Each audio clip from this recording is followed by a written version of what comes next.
नमस्कार. दत्त जयंतीच्या या पवित्र अशा दिवशी स्मितानं मला बोलण्यासाठी बोलावलं, याबद्दल प्रथमच मी तिला धन्यवाद देते. कारण अशा दैवताची पूजा करणं हे काही पुरेसं नसतं. त्याऐवजी त्याविषयी बोलणं, गुणगान गाणं ही खरं म्हणजे खऱ्या अर्थानं पूजा असते. आणि म्हणून मी या विषयावर बोलायला ताबडतोब तयार झाले. तर म्हणजे वैराग्य दीप्ती असं नाव हे थोडस म्हणजे वेगळं वाटेल. वैराग्याची दीप्ती म्हणजे काय, तर याचा उलगडा थोड्या वेळानं माझ्या बोलण्यातून होऊ शकेल अशी मला आशा आहे. तर हे दत्तात्रेयाचं रूप, चित्र किंवा मूर्ती पाहिल्यानंतर एकदम आपल्याला जे जाणवतं ते निखळ वैराग्य. आणि म्हणून वैराग्य याच मुद्रेत कायम असणार असं हे दैवत आहे. आणि त्याविषयी बोलत असताना, विचार करताना मला असं जाणवलं की हा जो वैराग्य हा या दैवताचा गुण आहे, तो आपल्या भारतीय परंपरेत, संस्कृतीमध्ये सातत्यानं आढळतो. मी या दत्तात्रेयाविषयी कथा वगैरे काहीही सांगणार नाहीये, त्या आपल्याला सर्वांना माहिती आहेत आणि आज आपल्याला कदाचित आणखी ऐकायलाही मिळालेल्या असतील. पण हे जे वैराग्य या दैवताचं आहे, ते या भारतीय परंपरेला, आपल्या संस्कृतीला व्यापून राहिलंय हे मात्र निश्चित आहे. आणि मग मी त्याविषयी आणखी विचार करायला लागल्यावर असं वाटलं की खरोखर ह्या वैराग्याचा गुण सर्वत्र आढळतो. विशेषतः प्राचीन अशा सर्व साहित्यात जे जे कोणी त्या काळात लिहिणारे होते, लिहिणारे म्हणजे समजा त्या काळात लिहिण्याची कला नव्हती, त्यावेळी बोलणारे होते, या सर्वांनी जीवनातल्या वैराग्याला महत्व दिलंय. आणि त्याची कारणं काही काही आपल्याला सहज दिसू शकतात, कारण ती आज सुद्धा तितकीच खरी आहेत. पहिली गोष्ट म्हणजे नश्वरता. तर एका स्तोत्रात म्हटलंय की काल हा जगत भक्षक. काळ हा सर्व काही भक्षण करत असतो. कुठल्याही गोष्टीची आपल्याला पुढच्या क्षणाची शाश्वती देता येत नाही. हा क्षण आपला, हे वाक्य म्हणेपर्यंत कितीतरी क्षण आपण पुढे गेलेले असतो आणि तो पुढचा क्षण कसा असेल सांगता येत नाही. Distance between lip and cup म्हणतात इंग्लिशमध्ये. तेव्हा इतकं जर आपल्या बाबतीत अगतिकत्व असलं, तर मग आपल्याला थोडस असं वाटणारच ना की आपण अगदी काहीच करू शकत नाही. तर त्यापेक्षा या सगळ्या विषयी आपण जर विन्मुख झालं तर तेच बरं. हे एक या वैराग्याचं कारण असेल असं मला वाटतं. अर्थात हे काय फक्त भारतामध्ये असं नाहीये. या अशाश्वततेबद्दल जगातल्या सगळ्या संस्कृतीमध्ये लिहिलं गेलंय, बोललं गेलंय.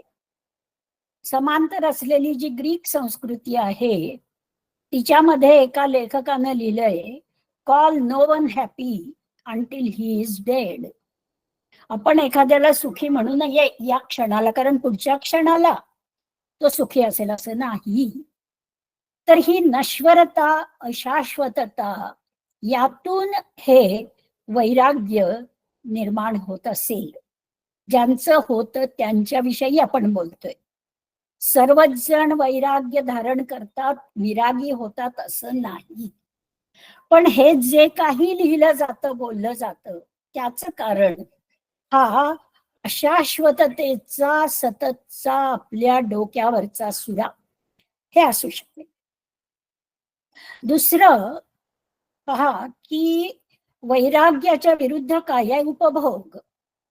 मग आपल्याला असं वाटतं, प्रत्येक माणसाला असं वाटतं की उपभोग आपण घ्यायला हवा. इंद्रिय जी आहेत, स्पर्श, शब्द, रूप वगैरे, या सर्व इंद्रियांना आपण त्यांच्या त्यांच्यासाठी उपलब्ध असलेला उपभोग द्यावा. पण त्याच्याविषयी भागवत पुराणात काय म्हटलंय ते फार महत्वाचं आहे. न जातु कामः कामानाम उपभोगेन शाम्यते. म्हणजे समजा आपल्याला असं वाटलं की मला ही अमुक गोष्ट खावी अशी वाटते, तर मग मी खाऊन टाकेन आणि इतकी खाईन की मला असं वाटेल आता नको. तर त्याविषयी हे खाण्याच्या बाबतीत झालं किंवा काही ऐकण्याच्या बाबतीत वगैरे.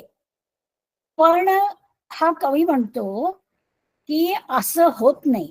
त्या कामाच्या उपभोगानं ती इंद्रिय शांत होतात असं नाही. काही क्षण होतही असतील शांत, पण वर्धतेही पुनः पुनः. हविषा कृष्णवर्त्मा. हवी म्हणजे यज्ञात अग्नीमध्ये टाकलेले हवी, ते तुम्ही जितके टाकावे तेवढा कृष्णवर्त्मा म्हणजे अग्नी पुन्हा प्रज्वलित होतो. त्या अग्नीमध्ये समजा तूप टाकलं तर अग्नी शांत नाही काही होत. आता आपण किलोभर तूप टाकलं, आता अग्नी शांत होईल असं नाही, उलट तो जास्तच वाढतो. तशी आपली इंद्रिय मागत राहतात, सतत मागत राहतात. जेवढं द्यावं आता शांत होतील असं होत नाही. आणि म्हणून मग एका क्षणाला उपदेश केला जातो की तुम्ही हा उपभोग घेऊन इंद्रियांना शांत करण्याच्या नादाला लागू नका. तशी ती होणार नाही ते लक्षात ठेवा. मग राहिलं काय तर वैराग्य. भगवान बुद्धांनी पण हेच सांगितलं. आपल्याला माहितीये की त्यांनी खरं म्हणजे जीवनामध्ये काही कमी नव्हतं. सुंदर पत्नी, राज्य होतं, मुलगा झाला होता, सगळं काही होतं. पण ज्यावेळी त्यांनी 3-4 गोष्टी पाहिल्या, वृद्ध माणूस, मान लटलट कापणारा, आजारी माणूस, एक शव पाहिलं, तेव्हा त्यांना जाणवलं हे जे सगळं आहे, मगाचाच मुद्दा, नश्वर आहे. आपल्यालाही एके दिवशी असंच वार्धक्य येणार आहे. म्हणजे हे सगळं काही खरं नाही. मग काय राहिलं? वैराग्य. भक्ती. भक्ती करताना माणूस समर्पण करतो, म्हणजे स्वतःचाच त्याग करतो. तो जेव्हा परमेश्वरापुढं, जे कोण दैवत असेल त्याच्या पुढं स्वतःला समर्पण करतो, म्हणजे पुन्हा वैराग्यच, की तो स्वतःचाच त्याग करतो. वैराग्यामध्ये एकूणच इंद्रियांना ज्या ज्या गोष्टींनी सुख होतं त्या गोष्टींचा त्याग करणं आहे. आणि म्हणून सांगितलं जातं की इंद्रियांच्या पासून माग फिरा. ती कधी आपल्या मागण्या सोडणार नाहीत. हाच वैराग्याचा मूलमंत्र आहे. स्वामी विवेकानंदांनी फार सुंदर उदाहरण दिलं होतं. लहानपणी आपल्याला चॉकलेट हवी असतात आणि त्यावेळेला मुलं मारामाऱ्या सुद्धा करतात, चॉकलेट, खेळणी वगैरे या गोष्टीसाठी. आणि मग मोठं झाल्यावर समजतं, अरे काय आपण काय चॉकलेट आणि खेळणी आणि त्यासाठी काय भांडत होतो, मारामाऱ्या करत होतो. स्वामीजी म्हणतात असंच आपल्याला एक दिवशी वाटेल, काय ते घर बंगला कशाला आपण त्याच्यासाठी एवढं भांडलो, त्यातून खरोखर काही सुख मिळतं का, असे प्रश्न नंतर उद्भवतात. आणि मग उत्तर फक्त वैराग्य. आणि कित्येक संत कवींनी हे वैराग्य दाखवून दिलंय. तुकारामांचं हे जे वाक्य आहे, जाळून या घर बैसलो अंगणी. घर जाळायचं म्हणजे जे काही आपल्या जवळ आहे, केवळ इंद्रियांचे सुख उपभोग नव्हे, आपल्याकडे जी म्हणून मत्ता, मालमत्ता असेल तिचा मोह सोडायचा. आणि तो जर सुटत नसेल तर मग जाळून टाकायची, म्हणजे पुन्हा तिचा मोह होणार नाही. आणि असं करून ते म्हणतात मी पुन्हा अंगणात बसलोय, म्हणजे घर जाळणं. आणि दूर गेल्यावर तरी ते दुःख जाईल तसं काही व्हायलाच नको म्हणून तिथं बसायचं आणि तोंड द्यायचं, पहा मी घर जाळले. वैराग्याचा हा फार मोठा असा आविष्कार. तोच कबीरामध्ये आहे. कबीर आणि तुकाराम यांच्यात खूपच साम्य आहेत. दोघांची भाषा, दोघांची समाजाबद्दलची तळमळ, समाजातल्या मूर्खपणाबद्दलचा संताप अगदी सारखं आहे. त्यामुळे तेही म्हणतात, माझ्या बरोबर यायचंय का? जो घर फुके आप ना चलो हमारे साथ. माझ्या बरोबर यायचं असेल तर घरादाराचा मोह सोडला पाहिजे, वैराग्य. आणि कबीरांनी आणखी एक सांगितलंय की वैराग्याचा फायदा काय असतो? जिसको कुछ ना चाहिए वह है शाहम शाह. आणि हे खरंय. आपल्याला एखाद्या व्यक्तीकडून काही पाहिजे असेल तर मग आपण जरा तिच्या पुढे नम्र असतो. तिच्याकडून काही नकोच असेल तर कशाला आपण नम्र होऊ? मग आपण तिथं बादशाह सारखेच असतो. त्यामुळं आपण आपल्या सगळ्या मुळी मागण्या इच्छा सोडूनच त्यावेळात आणि मग कसं बादशाह सारखं जगता येईल. कुछ ना चाहिए, हे वैराग्य. आणि ह्याच्यावर डायोजनिसच्या नावावरची एक गोष्ट फार सुंदर आहे की हिमालयामध्ये अलेक्झांडर ज्यावेळी भारतातल्या स्वारीवर आला होता तर हिमालयातनं फिरत असताना त्याला एक साधू दिसला. काही कथात डायोजनिस म्हटलंय, काही कथात आपला एक भारतीय साधू तो बसलेला होता. आणि अलेक्झांडर सम्राट ना, जगज्जेता, पूर्ण नव्हता जग जिंकलेलं त्यानं, पण तरी जगज्जेता म्हटलं जातं. आणि सम्राट तिथं आला आणि हा आपला उठलाच नाही साधू. सम्राटानं विचारलं, मी आलोय आणि तुम्ही का नाही बरं उभे राहिलात? तो म्हणतो, मी का उभे राहायचं? कारण मी राजा आहे. मग ठीक आहे असशील.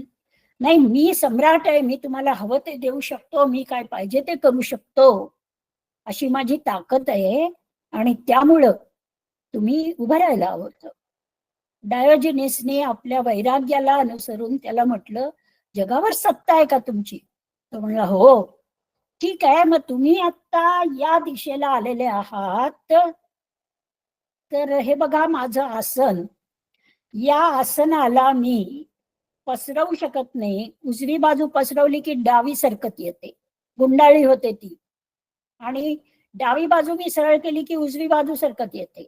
याचा अर्थ एका वेळी हे सबंध अजिन जे आहे कातड ते पसरलेलं राहू शकत नाही. तशी तुमची सत्ता आत्ता इथं असेल, मागच्या प्रदेशात नाही आहे.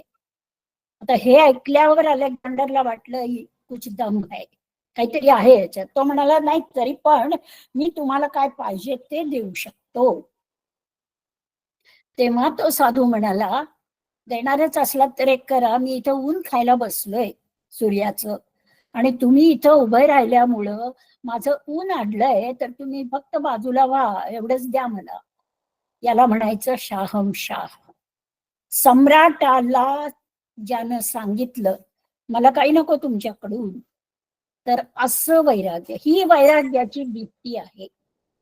ही वैराग्याची जी दीप्ती आहे ती आपल्याला भारतीय संस्कृतीमध्ये, परंपरेमध्ये सातत्यानं आढळून येईल. म्हणजे सर्व ग्रंथांच्या मध्ये या वैराग्याविषयी बोललं गेलंय.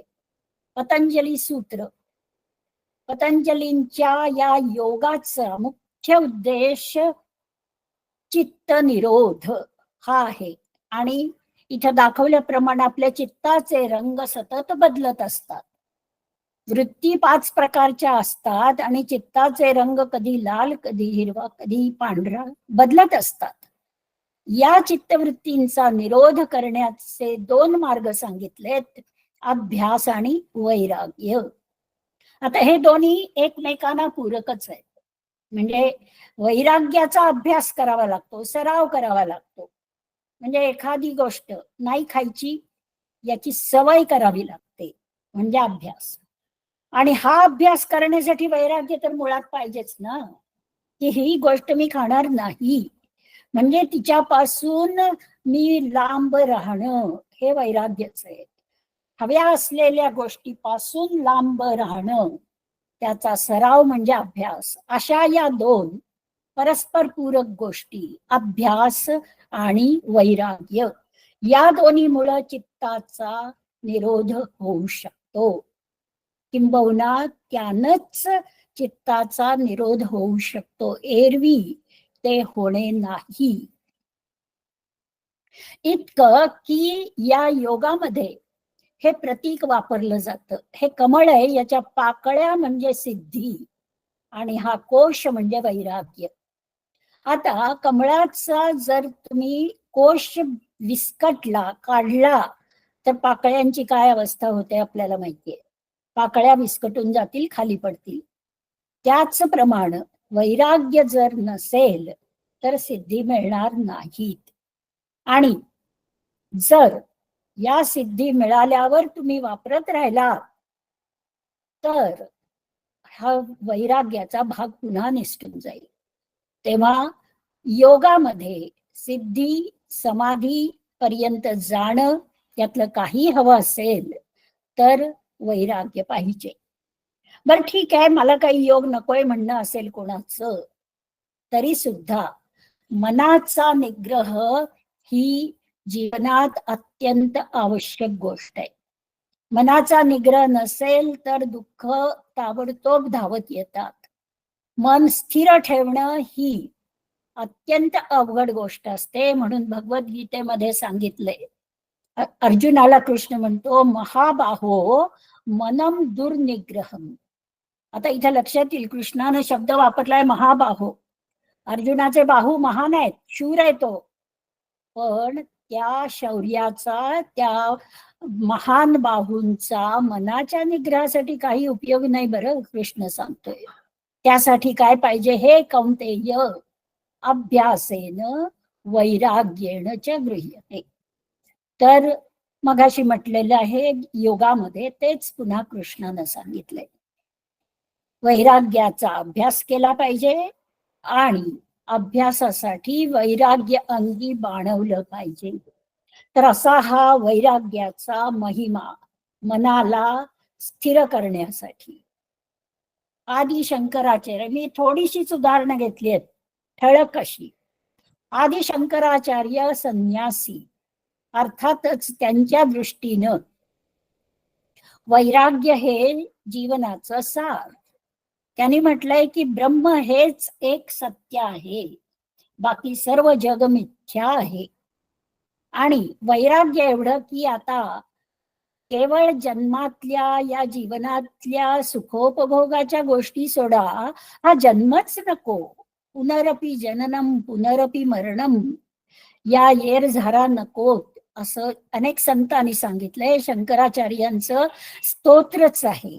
ते म्हणतात की हे जन्म आणि मरण हे नकोच.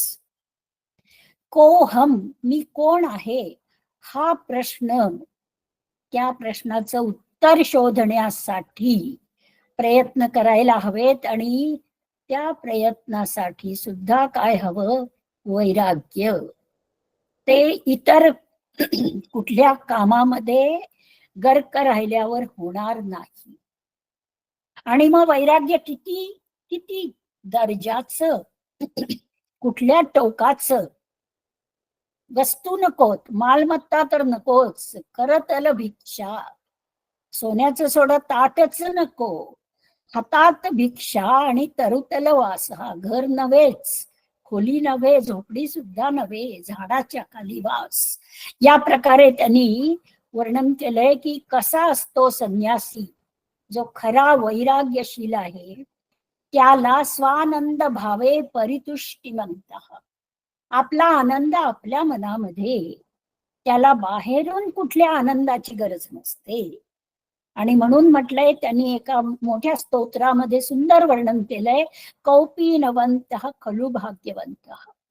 कौपीन फक्त ज्यांच्या जवळ आहे ते खरे भाग्यवान आहेत, कारण त्यांच्या जवळ वैराग्य आहे, की ज्या वैराग्याच्या जोरावर त्यांना कुठल्याही गोष्टीची आशा अपेक्षा इच्छा नाही. असे हे आदि शंकराचार्य. भर्तृहरी संस्कृत साहित्यातला मोठा कवी, तर त्यानं म्हटलंय की वैराग्य सोडलं तर बाकी सगळ्या जगातल्या गोष्टींच्या मध्ये भीती असते. पहिलं जे आहे, धिक्ताम च तम च मदनम च इमाम च माम च, हा त्याच्या आयुष्यातला एक अनुभव आहे. हा राजा होता, त्याला त्याच्या गुरुनं प्रसादाचं फळ दिलं. ते त्यानं आपल्या प्रेयसीला दिलं. समजा त्या प्रेयसीला आपण ब म्हणू. या प्रेयसीचं खरं म्हणजे त्याच्यावर काय प्रेम नव्हतं, त्यामुळं तिनं तिचं ज्याच्यावर प्रेम होतं त्याला ते दिलं, क ला दिलं म्हणा. आता काय झालंय बघा, हा क ला पण त्या ब बद्दल काय प्रेम नाहीये, मग त्याचं जिच्यावर प्रेम आहे त्या ड ला त्यानं दिलं. आणि झालंय असं की ती ड नावाची जी स्त्री आहे तिचं या राजावर प्रेम म्हणून तिनं त्याच्याकडं फळ दिलं, म्हणजे फिरून ते फळ परत त्याच्याकडं आलं. म्हणून तो म्हणतो तिचा धिक्कार, त्या ज्या प्रेयसीला मी दिलं, तिनं ज्याला दिलं तम त्याचा धिक्कार, हे करणारा जो मदन त्याचा धिक्कार, आणि आता मला ही फळ देणारी जी आहे तिची तरी काय निष्ठा मी धरू गृहीत, तिचाही धिक्कार, आणि हे सर्व भोगणारा मी माझाही धिक्कार, असं म्हणून हा भर्तृहरी वैराग्याच्या वाटेला वळला.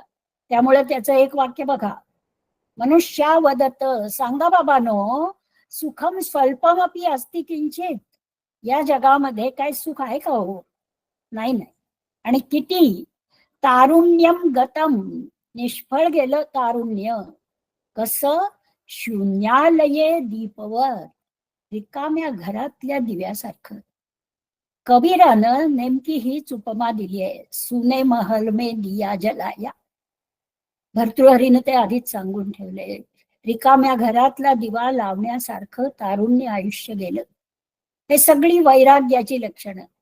आणि त्या वैराग्यानं पाहिल्यावर भर्तृहरी म्हणतो जन्म जरा विपत्ती आणि मरण, हे सगळी माणसाच्या काय कुठल्याही सजीवाची ही दुःख आहेत, आणि हे अपरिहार्य आहे, कोणीही यातून सुटलेला नाही. जन्म जरा विपत्ती आणि अखेर मरण, हा जो त्रास आहे तो वैराग्य असल्यावर आपल्याला जाणवत नाही.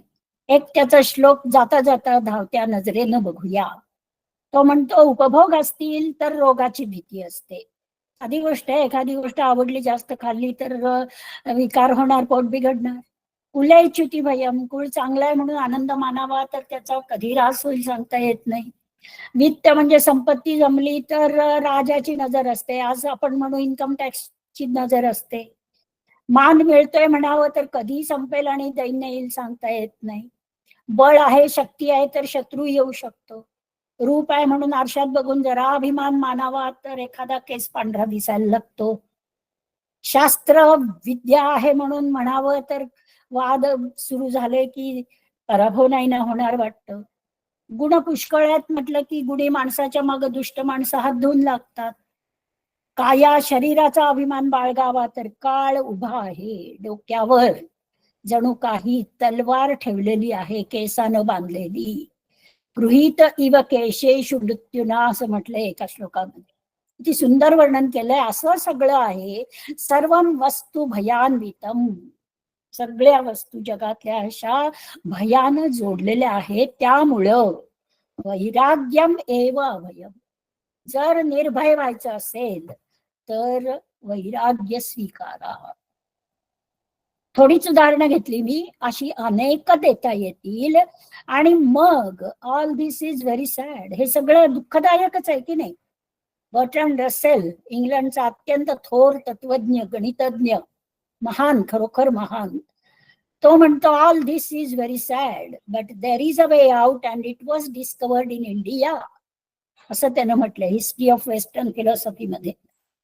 आणि हा मार्ग कुठला मग वे आउट, तो आपण थोडासा बघूया.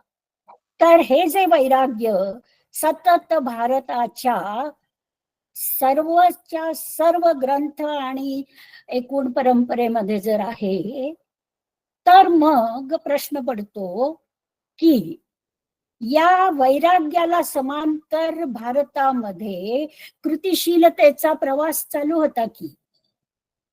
कारण वैराग्य म्हणजे आळशीपणा असं नाही. वैराग्य शब्द कसा झालाय, राग, राग म्हणजे मराठीतला राग नव्हे, राग म्हणजे अनुराग, ही आसक्ती. ती आसक्ती टाकणं म्हणजे विराग आणि वैराग्य. ही निरासक्ती अपेक्षित आहे. तर एक मला आपल्या या भारतीय परंपरेचं जिनं वैराग्याचा जयघोष सतत केलाय, त्या परंपरेनं मानसशास्त्र समजून घेतलं होतं असं मला वाटतं. आणि म्हणून जे 4 आश्रमांची रचना केली, तिच्यामध्ये ब्रह्मचर्य आणि गृहस्थाश्रमानंतर संन्यास आश्रम नाहीये, मध्ये वानप्रस्थ ठेवलाय. केवढी योजकता आहे. एकदम गृहस्थाश्रमातनं संन्यासाचं वैराग्य झेपणार नाही माणसाला, म्हणून मध्ये वानप्रस्थ ठेवलाय. वनात जाऊन थोडी घर सोडून राहण्याची सवय व्हावी आणि मग संन्यासा इतकी मनाची तयारी व्हावी, हा विचार केला असावा असं नक्की मला वाटतं. आणि भारताच्या या प्राचीन इतिहासामध्ये आता म्हटल्याप्रमाणे कृतिशीलतेचा प्रवास आहे. म्हणजे नुसतं वैराग्य नाहीये, त्याला दीप्ती कशाची आहे तर कृतिशीलतेची. म्हणजे पतंजलींच्या अष्टांग योगात एवढं वैराग्याबद्दल सांगितलंय, पण संतोष नाकारला नाहीये. 5 नियमामध्ये संतोष आहे. आणि इतिहास आपला जर प्राचीन पाहिला तर नालंदासारखी विद्यापीठ, वेद, वेदांत, महाकाव्य, त्यात वैराग्याबद्दल सांगितलंय, पण इतरही सांगितलंय. त्या सगळ्या रचना आणि ज्ञान, खगोलशास्त्र, गणित, आयुर्वेद, धनुर्वेद, इन्फिनिटी पर्यंत आहे सगळं. नाट्यशास्त्र आहे. आणि एक आश्चर्याची गोष्ट म्हणजे एका बाजूला पतंजलींची वैराग्याचा उदो उदो करणारी सूत्र आहेत, आणि त्याच भारतामध्ये, त्याच समाजामध्ये कामसूत्र लिहिणारा वात्स्यायनही आहे. आणि मग व्याकरण आहे, पाणिनी, महाभाष्य, हे काय सांगायलाच नको. म्हणजे या भारतीय वैराग्यामध्ये जोडीला कृतिशीलतेची दीप्ती आहे, तेज आहे, असं मला म्हणायचंय. आणि म्हणून ती दीप्ती मी या शीर्षकामध्ये घातली आहे. मग आता आपण पाहूया की हे सगळे वैराग्याचा जयघोष करणारे कशी कृतिशीलता दाखवतात. मी म्हटलं तसं भगवद्गीतेमध्ये वैराग्याच्या विविध पैलूंचं वर्णन केलंय, कृष्णाने सांगितलंय. पण त्या वैराग्याबरोबर याच श्रीकृष्णानं कर्मयोगही सांगितलंय, की ज्या कर्मयोगाबद्दल तो म्हणतो कर्मणैव संसिद्धिम आस्थिता जनकादय. जनकांना वगैरे कर्मानच संसिद्धी मिळाली आहे. इतकंच नव्हे, लोकसंग्रह सुद्धा केला पाहिजे. वैराग्य म्हणजे रानात जाऊन बसलं पाहिजे असं नाही, लोकसंग्रह सुद्धा केला पाहिजे असं श्रीकृष्ण सांगतात. वैराग्याच्या जोडीला फक्त अट एवढीच आहे की तुम्ही अनासक्त राहा. म्हणजे आसक्ती सोडून ही कृतिशीलता जर तुम्ही करत असाल तर त्या वैराग्याला दीप्ती येते आणि निष्क्रियता नसते. आता आपण शंकराचार्यांचं पाहिलं की केवढे महान संन्यासी, त्याग, योग, सर्व काही, पण या वैराग्यासह या संन्यासानं कार्य केलंय. विवेक चूडामणी सारखा ग्रंथ ज्याच्यामध्ये अद्वैत वेदांताचं निर्वचन आहे, तत्वज्ञान विषयक त्यांचं प्रचंड साहित्य आहे. आता हे झालं लिखाण. मंडन मिश्रांच्या बरोबर वादात त्यांनी विजय मिळवलाय. हा विजय सुद्धा एखाद्या विरागी माणसाच्या पलीकडचा आहे. मंडन मिश्र आणि शंकराचार्य यांच्या वादात अंपायर पंच कोण आहे? मंडन मिश्रांची पत्नी भारती देवी. आणि तिनं निकाल दिलाय की शंकराचार्य जिंकले. माझा पती, पती म्हणाली नाही ती, पण मंडन मिश्र हरले असं ती म्हणाली. आणखी एक त्यातली कार्यशीलता लक्षात घ्या. मंडन मिश्रांनी केलेल्या एका प्रश्नामध्ये कामसूत्राबद्दल काही प्रश्न होते. आता शंकराचार्य ब्रह्मचारी असल्यामुळे ते त्याचं उत्तर देऊ शकत नव्हते. त्यांनी मुदत मागून घेतली की मी याचा अभ्यास करून मग याचं उत्तर देईन. आणि त्या काळामध्ये शेजारच्या राज्यातला राजा अमरुक तो मरण पावलेला होता. शंकराचार्यांनी परकाया प्रवेश नावाच्या सिद्धीनं, योगीच होते ते, परकाया प्रवेश या सिद्धीनं त्या मृतदेहात प्रवेश मिळवला. काही दिवस ते तिथं राहिले, कामशास्त्राचा अनुभव घेतला, परत येऊन मग या वादात विजय मिळवला. म्हणजे हे वैराग्याच्या जोडीला दीप्तिमान कार्य त्यांनी केलं. कारण हिंदू धर्माचा ऱ्हास होत असताना मंडन मिश्रांच्या बरोबर वाद करून त्यांनी हिंदू धर्माचं महत्व, श्रेष्ठता प्रस्थापित केली. एवढंच नव्हे तर एखाद्या आजच्या कर्तबगार माणसाप्रमाणे भारताच्या 4 दिशांना 4 मठांची त्यांनी स्थापना केली. आणि अनासक्ती कशी तर चिदानंद रूप शिवोहम, निर्वाण षटक वाचलं असेल की त्यामध्ये त्यांनी म्हटलंय की अनासक्ती कशी असली पाहिजे की आपण म्हणजे कोण, तर आपण खरे शिव आहोत, बाकी सर्व शून्य आहे. अर्थात हा फार मोठा विषय आहे, पण एवढंच लक्षात घ्यायचं की यातून त्यांनी आपली अनासक्ती दाखवलेली आहे. आणि हा अगदी प्राचीन काळ झाला. कालची गोष्ट जर पाहिली 20व्या शतकातली, रामकृष्ण परमहंसच होते ते, म्हणजे अर्थात वैराग्याची परमकोटी. पण या परमहंसांना स्वतःला समाजाची काळजी होती, म्हणजे ही एक क्रियाशीलताच होती. पण त्यांना क्रियाशील होता येत नव्हतं, तर त्यांनी आपले शिष्य विवेकानंदांना ती धुरा सोपवली. विवेकानंद सुद्धा खऱ्या अर्थानं विरागी होते, जन्मजात योगी होते. त्यांना समाधी अवस्थेत जायचं होतं. परमहंसांनी त्यांच्या माथ्यावर हात ठेवला आणि सांगितलं, हे तुझं नाही, तुला शिवाच्या संयोगाची आस आहे, पण जीवाला शिव मानून या समाजाची सेवा कर. आपलं क्रियाशीलत्व त्यांनी विवेकानंदांना दिलं.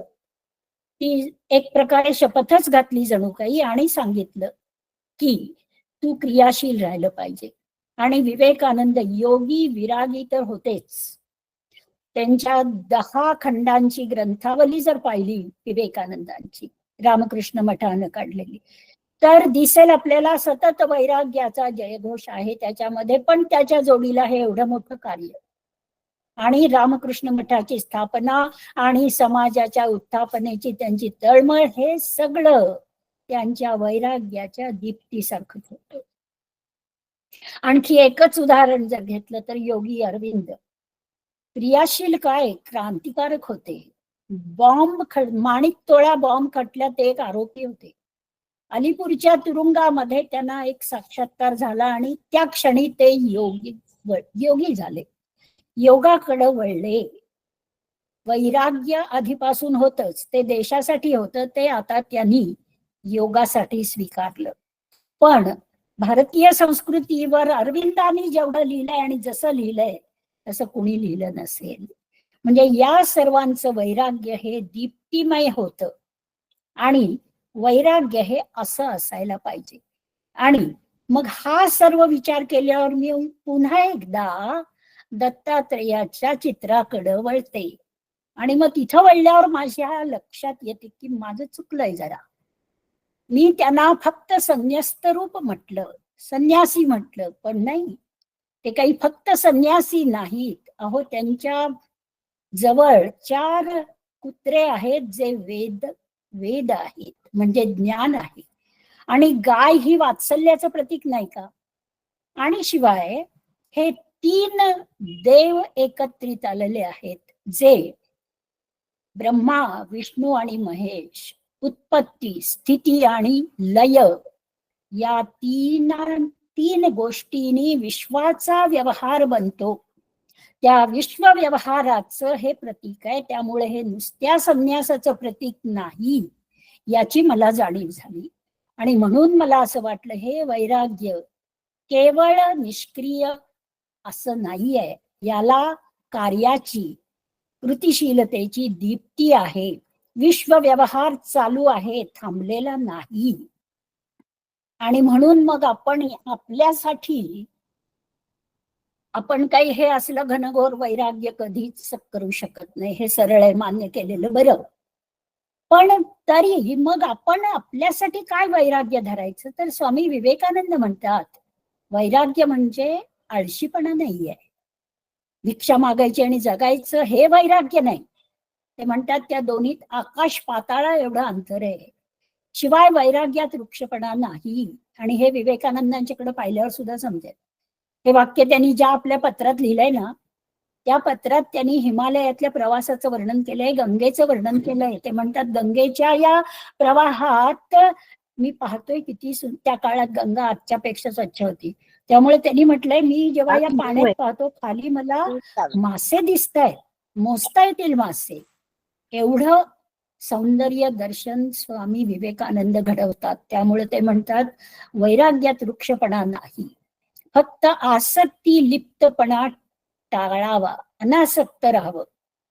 हे थोडं कठीण आहे स्पष्ट करायला, पण एक साधं उदाहरण जर घेतलं स्पर्धा परीक्षेच्या संदर्भात, त्या तरुणांनी अभ्यास दिवस रात्र करावा, अगदी आसक्ती असल्यासारखा अभ्यास करावा, पण प्लॅन बी तयार ठेवावा. म्हणजे तुम्ही इतके आसक्त नाही. मोटिवेशन आहे की मला यात यश मिळवायचंय, त्यासाठी सर्व काही करणार, पण एक फळाची अपेक्षा नसल्यासारखं प्लॅन बी मात्र तयार ठेवावा. तसं जीवनामध्ये असावं, अनासक्त राहावं. हे वैराग्य श्रीकृष्णांचं होतं. श्रीकृष्णांनी लढाया केल्यात माहिती आपल्याला. मथुरा, द्वारका जिंकली. द्वारकेचा तो राणा होता, पण तो वैरागीच होता. जेव्हा कंसाला मारलं म्हणून काय ते सिंहासन घेतलं नाही की जरासंधाचं घेतलं नाही. हे वैराग्य, हे अंतर्यामीचं वैराग्य आहे. आणि त्यामुळं एका गोष्टीनं आपण शेवट करूया या सगळ्या विवेचनाचा. हे अगदी अपुरं आहे याची मला जाणीव आहे, पण एवढ्या वेळामध्ये एवढंच आपण बोलू शकतो. तर शुकमुनींना व्यासाने सांगितलं तुला वैराग्य म्हणजे काय पाहायचंय ना, तर तू जनकाकडे जा. मग ते जनकाकडे गेले आणि वैराग्य शिकायचंय म्हणाले, पाहायचंय वैराग्य, अनुभवायचंय. तर पाहिलं तर जनकाचा वैभवशाली महाल, राजवाडा, अनेक सुंदर स्त्रिया दागिन्यांनी नटलेल्या, रत्नजडित खांब, सगळं वैभव होतं. त्यांच्या मनात आलं हे इथं मला कसं काय वैराग्य समजणार आहे. मग जनकाने त्यांना सांगितलं की राहा तुम्ही इथं, आणि त्यांनी एक तुपानं काठोकाठ भरलेलं भांड दिलं आणि सांगितलं हे भांड घेऊन तुम्ही त्या टोकापर्यंत जा महालाच्या, आणि तसंच एक थेंबही न सांडता ते भांड परत घेऊन या. शुकमुनींनी ते हातात घेतलं, ते त्या टोकापर्यंत गेले अजिबात न सांडता. पुन्हा तसंच व्यवस्थित सुखरूप तूप घेऊन आले आणि दिलं त्यांनी जनकाकडं. तेव्हा जनक राजा म्हणाला तुम्ही एवढा अंतर गेलात, इथं वाटेत बरेच खांब होते, बरीच रत्न हिरे जडवलेले, पाहिलेत का ते तुम्ही? कुठली रत्न पाहिलीत तुम्ही? कुठली आवडली का तुम्हाला? तेव्हा शुकमुनी म्हणाले अहो माझं सगळं लक्ष या तुपाकडे होतं, यातला थेंबही सांडायचं नाही म्हणून तुमची आज्ञा होती ना, त्यामुळं माझं कसलं खांब काय आणि रत्न काय आणि हिरे काय, कशाकडे माझं लक्ष नव्हतं. तेव्हा जनक म्हणाला तसंच आहे माझं, या महालात मी आहे, इथं हे सगळं वैभव आहे, पण अंतर्यामी माझं वैराग्यच आहे, माझं ध्येय वेगळं आहे. हे अंतर्यामीचं वैराग्य जनकाला एका वेगळ्या स्तरावर सापडलेलं आहे, पण आपल्याला आपल्या पातळीवर सुद्धा अशी अनासक्ती, मनानं लिप्त न होता एखाद्या किंवा सर्वच गोष्टींच्या मध्ये भाग घेणं, हे आपल्याला करता येईल असा निष्कर्ष मी माझ्या पुरता यातून काढला. हा जो माझा एक अनुभव, तो अनुभव मी तुमच्याशी आजच्या मराठी भाषेत शेअर केला. माझ्या या अनुभवामध्ये तुम्हाला मी सहभागी करून घेतलं. त्यामुळं मंगेश पाडगावकर म्हणतात तसं आपण वैराग्य बाणवायचं, याचा अर्थ काही जन्म जगणं हे सगळं तुच्छ मानायचं किंवा त्याच्याकडं दुर्लक्ष करायचं असं नाही. या जन्मावर, या जगण्यावर शतदा प्रेम करावं, कारण समोरचा क्षण सत्य असतो, समोरचं फुल सुंदर असतं. फक्त आपण त्याच्यामध्ये आसक्ती न ठेवता अनासक्त राहावं आणि वैराग्याची जाणीव ठेवावी असं मला वाटतं. धन्यवाद. वाह.